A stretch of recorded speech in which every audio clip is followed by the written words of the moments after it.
Hello दोस्तों, मेरा नाम सिद्धार्थ है और आज की वीडियो में हम करेंगे अपरिमेय संख्या सिद्ध करना सीखेंगे।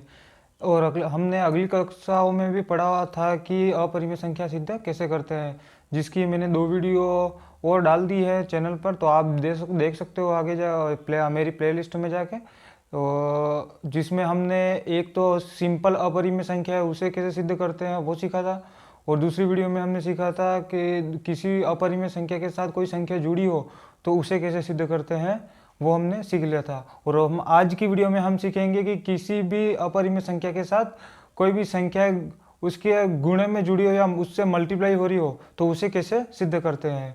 तो जैसे उसी प्रकार एक एग्जांपल है, जैसे सिद्ध कीजिए 3√2 एक अपरिमेय संख्या है। तो यहाँ पर √2 के साथ 3 जुड़ा हुआ है, तो इसे कैसे सिद्ध करते हैं वो आज की वीडियो में हम सीखेंगे। तो चलो शुरू करते हैं। जैसे हल, एक बार तो ये एक परिमेय संख्या है तो इसे हम ये एक अपरिमेय संख्या है तो इसे हम एक परिमेय संख्या के रूप में मान लेंगे। तो माना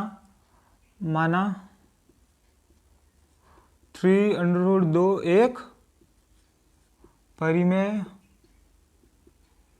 संख्या है।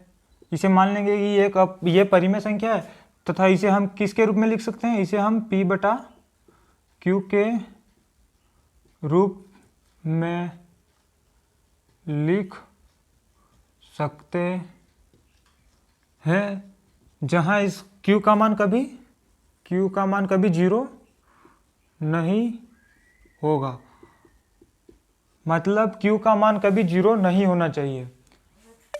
तो मान लिया 3√2 बराबर इसको किसके रूप में लिखा, P/Q के रूप में। फिर एक ये इसको ब्रैकेट में लिखना ही है कि Q का मान तो कभी 0 नहीं होगा। और P व Q कौन सी संख्या है, ये एक है सह अभाज्य संख्या।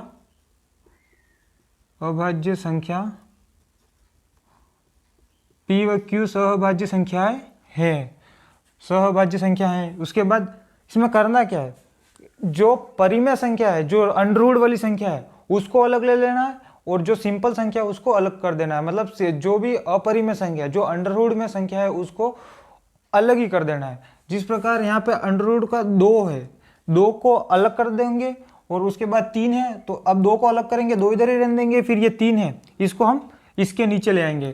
तो अंडर का 2 बराबर P/Q तो है, और ये 3 इसके हम नीचे आ जाएगा तो 3Q आ गया, 3Q बन गया ना। उसके बाद ये हमारी समीकरण नंबर, क्योंकि 2 अलग कर दिया इसमें, तो समीकरण नंबर 1 तो ये हमारी बन गई, समीकरण 1 बन गई। फिर P/Q कौन सी संख्या है, P/Q के रूप में हम परिमेय संख्या को लिख सकते हैं। और P वो ये सहअभाज्य संख्या है, तो सहअभाज्य संख्या कौन सी होती है, कोई भी पूर्णांक संख्या है। तो P व Q पूर्णांक संख्या है। P व Q कोई पूर्णांक संख्या है दो, तो P अतः यहाँ पे फिर 3Q भी पूर्णांक होगा।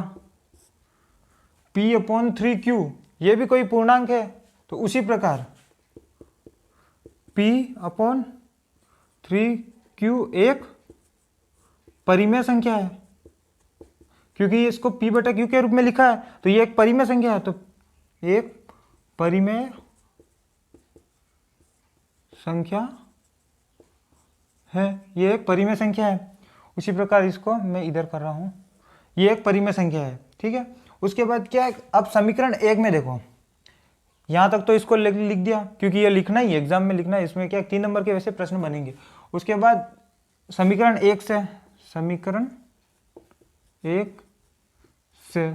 से देखो, अंडर का 2 इधर है और P/3Q ये समीकरण नंबर हमारी 1 है। अब समीकरण नंबर 1 से देखो, ये तो परिमेय संख्या है पर ये तो अपरिमेय संख्या है, तो ये पूरी संख्या क्या बन गई, ये तो अपरिमेय संख्या बन गई। और हमने माना क्या था, इसको ये परिमेय संख्या मान लिया था, तो ये तो एक अपरिमेय संख्या है। तो इसलिए इसको लिख देंगे क्योंकि ये इसके साथ 2 जुड़ गए, ये एक अपरिमेय संख्या है। अब किसी भी संख्या के साथ अपरिमेय संख्या जुड़ गई तो वो तो अपरिमेय संख्या हो गई। तो यहाँ पे ये मतलब कोई भी जैसे p बटा, अतः p बटा 3q एक अपरिमेय संख्या है। ये एक अपरिमेय संख्या है क्या? तो उसी प्रकार इसलिए हमारा कौन सा 3√2 एक अपरिमेय संख्या है। करना कुछ नहीं है, एक सवाल आ गया उसके एज इट इज ऐसे ही करने हैं। उसी प्रकार यहाँ पे 4 लिख दो या पे √ में कोई सी भी संख्या लिख दो। अंत में यहाँ पर तो ये परिमेय संख्या के रूप में है, यहाँ पर ये p सब परिमेय संख्या के रूप में। फिर समीकरण 1 में देखो, फिर इसमें क्या है, अपरिमेय संख्या जुड़ गई। अब अपरिमेय संख्या जुड़ गई, अपरिमेय संख्या जुड़ गई है तो ये पूरी अपरिमेय संख्या होगी। जो हमने पहले माना था कि ये एक परिमेय संख्या है, तो ये तो परिमेय संख्या है ही नहीं, ये अपरिमेय संख्या है, तो इसलिए ये एक अपरिमेय संख्या है, सिद्ध कर दिया। मतलब परिमेय संख्या का विरोधाभास, विरोधाभास मतलब विरोधाभास, विरोधाभास मतलब उसकी जस्ट उल्टी है। परिमेय संख्या नहीं है, ये एक अपरिमेय संख्या है। उसी प्रकार जैसे एक एग्जांपल और करते हैं। जैसे एग्जांपल में देखो, अगला एग्जांपल है, अगले एग्जांपल में क्या है कि इसमें 3 + 2√5 संख्या के साथ जुड़ भी रही है और इसके साथ मल्टीप्लाई भी हो रहा है। इसको कैसे अपरिमेय संख्या सिद्ध करेंगे? तो सबसे पहले इसको मान लेंगे कि ये एक परिमेय संख्या है। तो माना 3 + 2√5 एक परिमेय संख्या है। इसे मान लेंगे कि ये एक परिमेय संख्या है। तो तथा इसे किसके रूप में लिख सकते हैं? तथा इसे हम p/q के रूप में लिख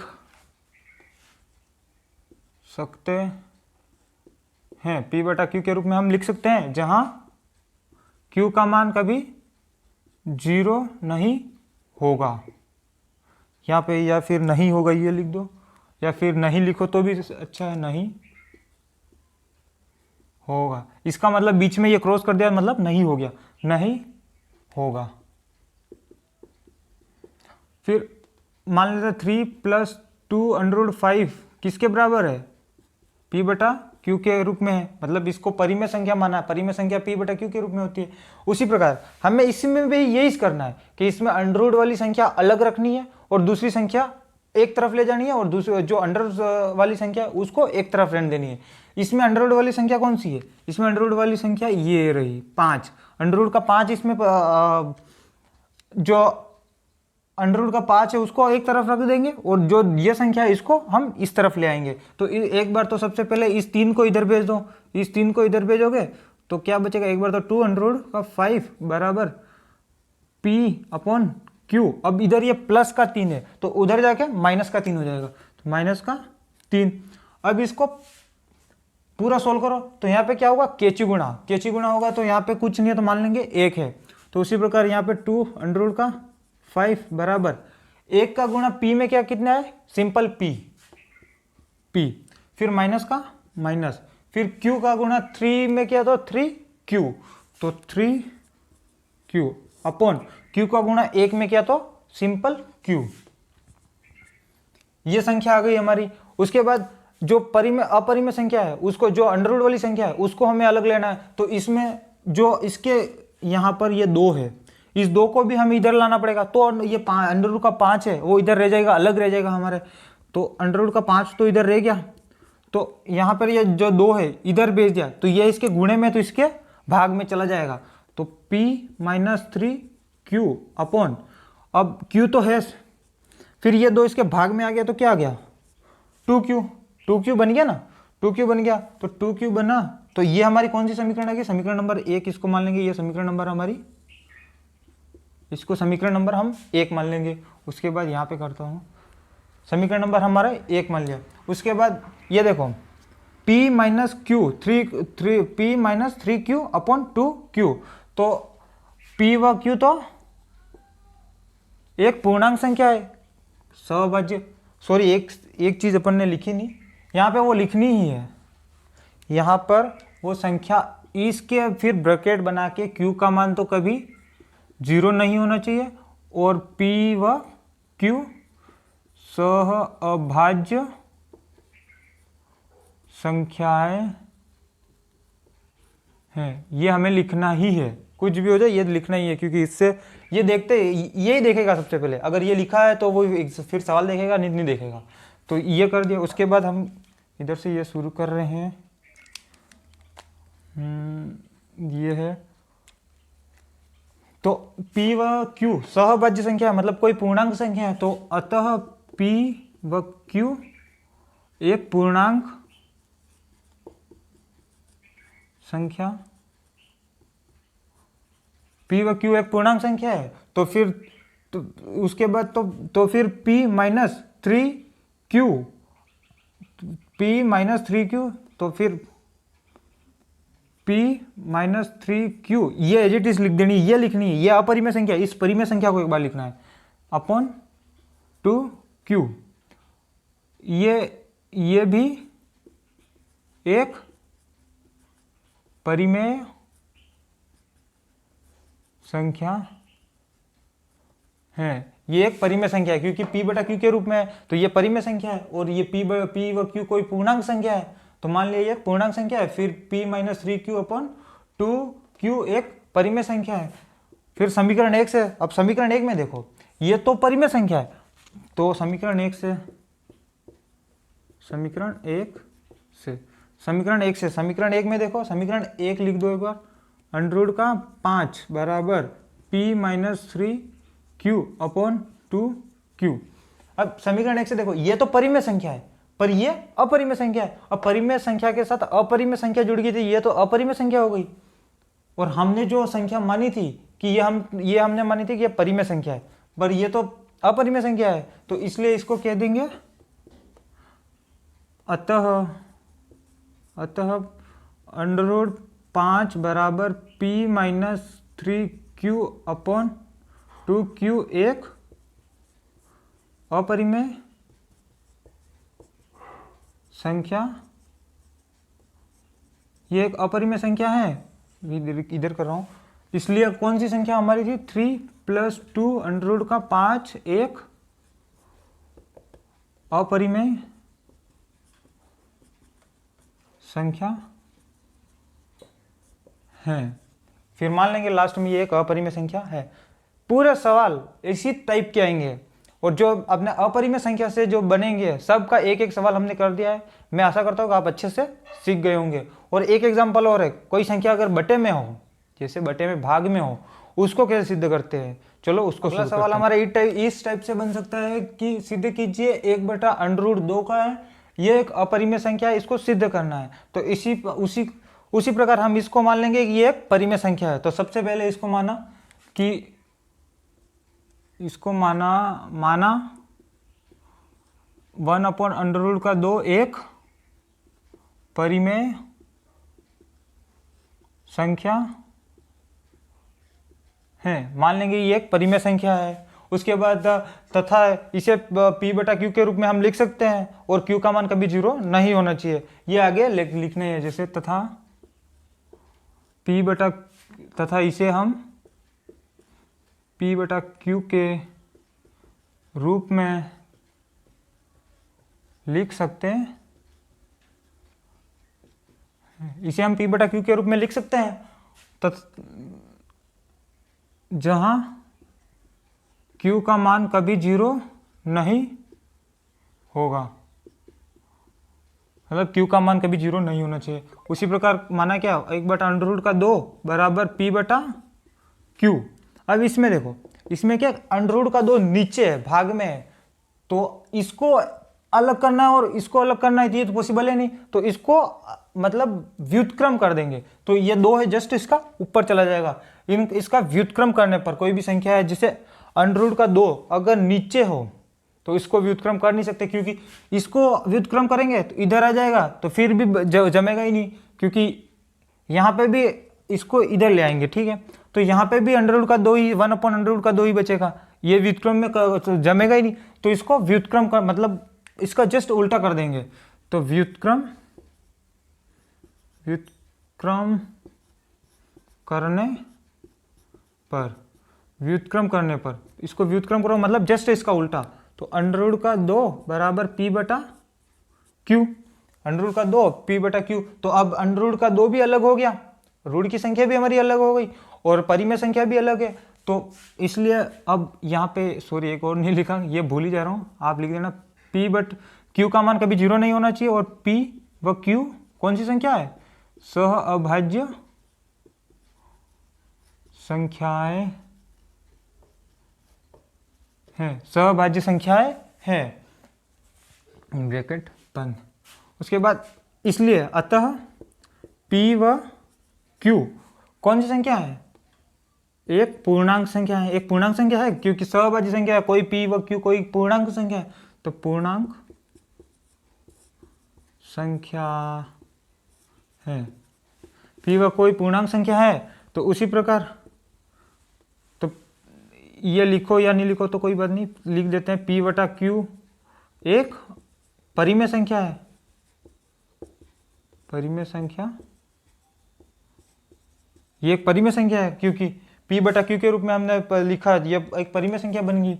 उसके बाद इधर करता हूँ, फिर समीकरण 1 से सभी एग्जाम की सभी सवालों में ऐसे ही करना है, सवाल आपका एक बनेगा पर इसी प्रकार करना है, उसी समीकरण 1 से।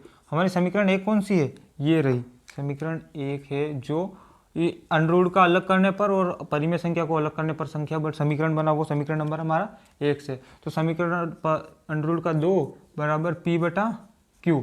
अब ये तो परिमेय संख्या है पर ये अपरिमेय संख्या है, अब परिमेय संख्या के साथ अपरिमेय संख्या जुड़ गई, ये तो अपरिमेय संख्या हो गई और हमने माना था ये तो परिमेय संख्या है, तो हमने तो गलत मान लिया।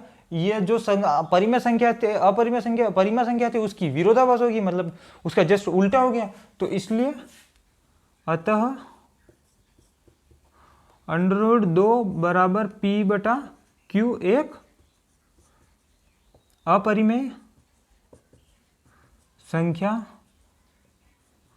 ये एक अपरिमेय संख्या है, इसीलिए 1 बटा अंडर रूट का 2, अतः 1 बटा अंडर रूट 2 एक अपरिमेय संख्या, अपरिमेय संख्या है।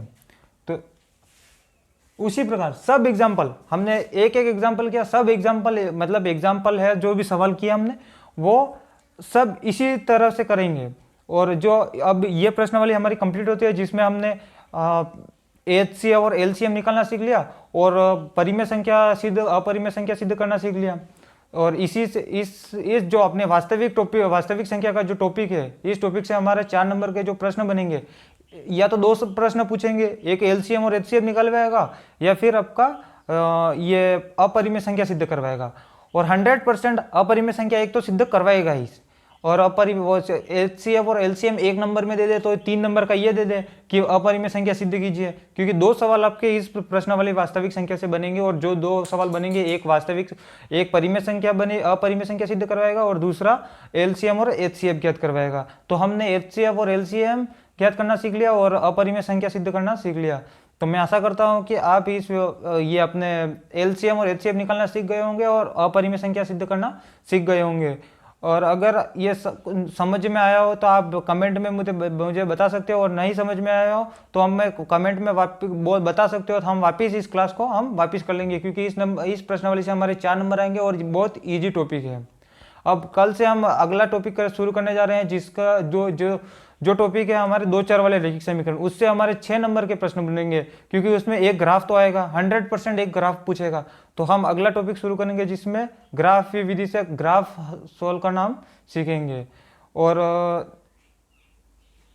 जो अपने और दूसरी विषय के जो दूसरे सब्जेक्ट के नोट्स हैं वो मैंने मेरे टेलीग्राम चैनल पर डाल दी हैं। आप वहाँ टेलीग्राम चैनल ज्वाइन करके वहाँ से आप नोट्स आप फ्री परचेस कर सकते हो और वहाँ से आप पढ़ सकते हो और अच्छा से अच्छे स्कोर कर सकते हो। और इस चैनल पर जो भी नए हो वो इस चैनल को सब्सक्राइब कर लीजिए। तब तक के लिए बाय बाय, मिलते हैं अगली वीडियो में। जय हिंद।